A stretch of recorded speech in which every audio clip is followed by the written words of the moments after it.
Hey, this is Victoria Leigh, back again today with more Beatles conspiracies. I make short videos that pertain to the Beatles conspiracies and Paul is dead topics. If this topic is not something that resonates with you, I recommend watching other content that better accommodates your belief system. All videos are for informational purposes only. I am presenting to you research and findings related to this topic. If you are new to Beatles conspiracy or Paul is dead topics and would like to learn more, please check out Mike Williams' Paul is Dead channel on YouTube. Then choose the Newbies playlist. The link is in the description box below. Please remember, some Beatles conspiracy themes are for mature audiences only. I hope you will enjoy the presentation. Osiris was the king of Egypt, lineage from Ra, creator of the world. Isis was his wife. Set is Osiris's brother, and he wanted to be king. Set kills Osiris and dismembers him. Isis collects all but one part and reassembles him, improvising with a stone fashioned for the missing male part. Isis becomes pregnant and gives birth to Horus. There was a flash of lightning at the time of conception. The story of Osiris is often contradictory and is an ancient myth. Many accounts of the Osiris and Set story indicate that Osiris was dismembered into 13 parts, with the 14th part being missing. The 14th part, or male part, was thrown into the Nile and eaten by a fish, resulting in the reluctance of Egyptians to eat fish. Isis and Nephthys go out looking for Osiris's body part. These goddesses are linked to falcons and kites, with Horus being represented by the falcon. Death and renewal are associated with flooding of the Nile, with the flooding being Isis's tears or Osiris's body fluids. Thoth, the god of the moon, and Anubis, god of embalming and funeral rites, help put Osiris back together again. Osiris was the first mummy. The theme of the Osiris and Set story deals with kinship, succession, order versus disorder, death, and the afterlife. Set becomes angry with Osiris and wanted to kill him. The method of murder can vary with the story. One legend is that Set conspires with Nubia and others to kill Osiris. Nubia has a chest built to fit Osiris' dimensions, and at a party says it is a gift to whoever fits in it perfectly. When Osiris tried out the chest and it fit, the door slammed down on him, locking him inside. The chest was flung into the Nile River, where Osiris drowned. Afterwards, Isis retrieves his body. Some accounts say that Set ripped the eye out of Horus. This is where the eye of Horus comes from. Horus was the product of Isis' relations with Osiris remains. He stands in the way of Set being king. Set became king after Osiris's death. Horus eventually takes the throne from Set. The feud between Horus and Set lasted 80 years. Although it appears that Osiris was brought back from the dead, his revival was not permanent. Osiris is associated with being the ruler of the dead and can be found in the underworld. 14 and a fish. Where have we heard this before? I would guess this person has heard the story. Isis and Nephthys looking for Osiris are associated with falcons or kites. This implies that they are flying while looking for him. This is similar to witchcraft, where the witch may fly or out or disguise as a black crow or other bird-like creature to seek something. Remember in the video Free as a Bird, the story was told while flying. Who else are falcons associated with? Aleister Crowley. Note the falcon in the painting on the left. Who has a song about Mr. Kite? The Beatles. Also above is a sketch of John Lennon's that shows the spiral, an occult symbol. This is an example of a kite bird. And here we have a couple of kites. Within the legend of Osiris, it states that Isis took the form of a kite to give her husband back breath and virility. The two goddesses took the form of kites and kept a vigil over Osiris's body to fend off attacks from Set. The goddesses, as kites, did the singing for the funeral. for Osiris's funeral. A transcript of their songs can be found in a British museum. Which Beatle had a kite pattern in their astrology birth chart? John Lennon. A kite in a birth chart is considered beneficial. It deals with certain planets that form a kite pattern. It goes along with the 369 pattern as well as death and rebirth. John Lennon was the one who supposedly found the Mr. Kite poster in the antique store. It appears that the use of the name or word kite had a dual or layered meaning when used by the Beatles. Also, Libra is John's astrological sign, and it looks kite-like in the sky. Kites appear to be quite symbolic within the Beatles world. Kites are goddesses. Kites are birds. Kites are associated with funerals, death, and rebirth. Kites are associated with singing, specifically in the funeral setting. A kite pattern appears in John Lennon's birth chart and is associated with the 369 ideas. Research even suggests that the pyramids were built using kite-like objects to move the stones. John Lennon states that he found the poster about Mr. Kite in an antique store. The Beatles have a song on Sgt. Pepper called Being for the Benefit of Mr. Kite. Thoth is the god of the moon, wisdom, knowledge, writing, hieroglyphics, science, magic, art, judgment, is the Greek equivalent to Hermes, and stood on either side of Ra's solar bark. Aleister Crowley developed his own tarot deck called the Thoth deck. This is an example of the Fool card. Ra was the god who ruled all parts of the created world, sky, earth, and underworld, was believed to have ruled as the first pharaoh of Egypt. He was the god of the sun, god of order, god of kings, portrayed as a falcon, and shared characteristics of the sky god Horus. Ra is shown in many forms. Examples have the head of a falcon, the sun disk resting inside of a cobra perched on the top of his head. While in the underworld, Ra was depicted with the head of a ram. Also took on the form where his head was a beetle. Ra traveled through the solar bark, or boats that took him on his journey through the sky and into the underworld. This is often called a sunboat. Ra transformed into a ram-headed figure while traveling through the underworld. He was often accompanied by several other deities who ruled perception, command, and magic powers. The sunboat journey was attempted to be derailed each night by an enormous serpent who would try to stop the boat in its tracks with its hypnotic stare. The night boat would carry him through the underworld back towards the east in preparation for rebirth. When Ra was in the underworld, he merged with Osiris, the god of the dead. Sunboats that go into the underworld, yellow as in sun and under as in marine. Rams, where have we seen these before? So each day, the sunboat Ra flies through the skies, and each night it goes into the underworld. Each morning it rebirths or rises back up into the sky, just like the yellow submarine.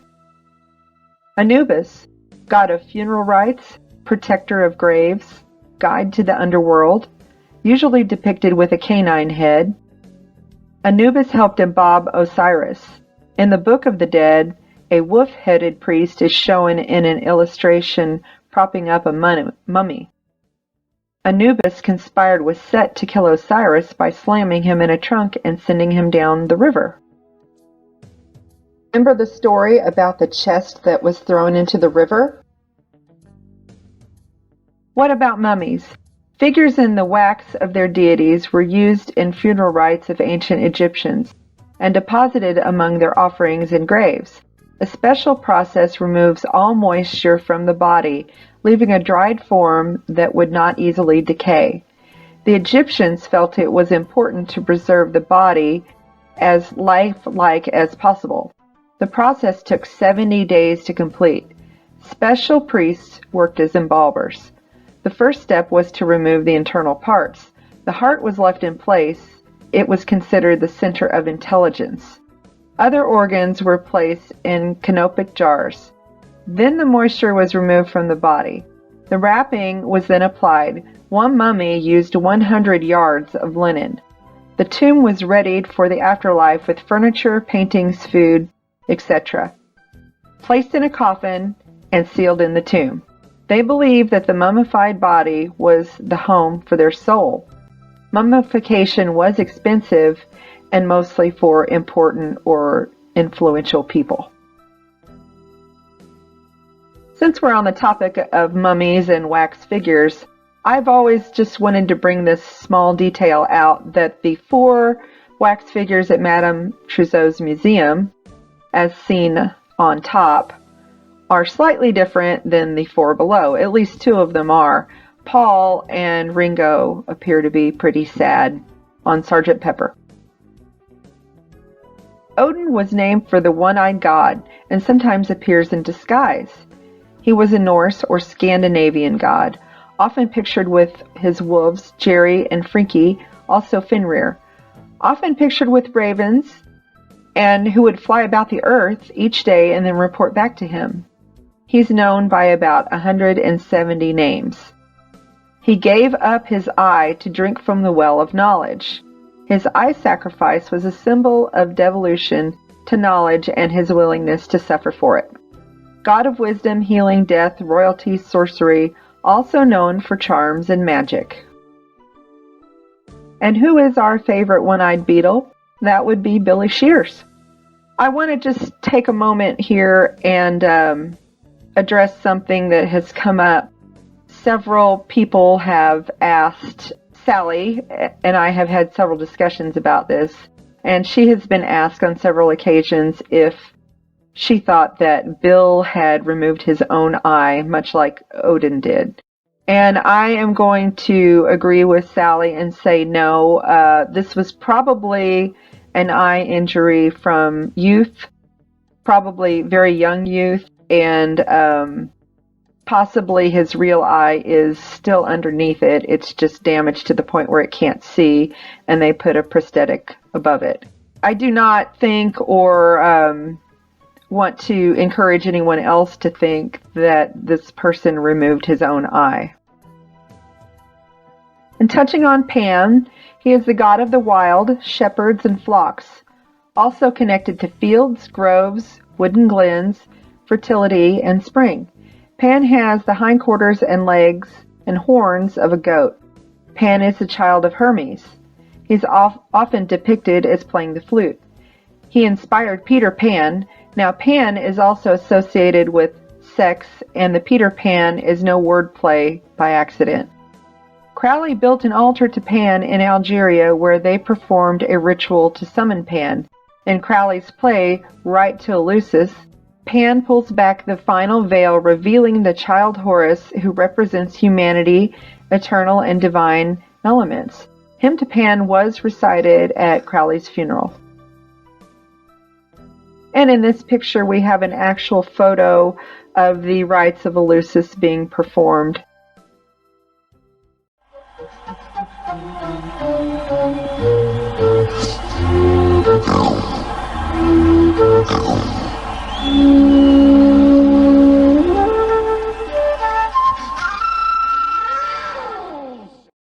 This is Ian Anderson from Jethro Tull. He acts a lot like Pan. This video has examined some of the ancient Egyptian and Norse gods who, it appears, influenced the Beatles' conspiracies. It also examines a few side topics along the way.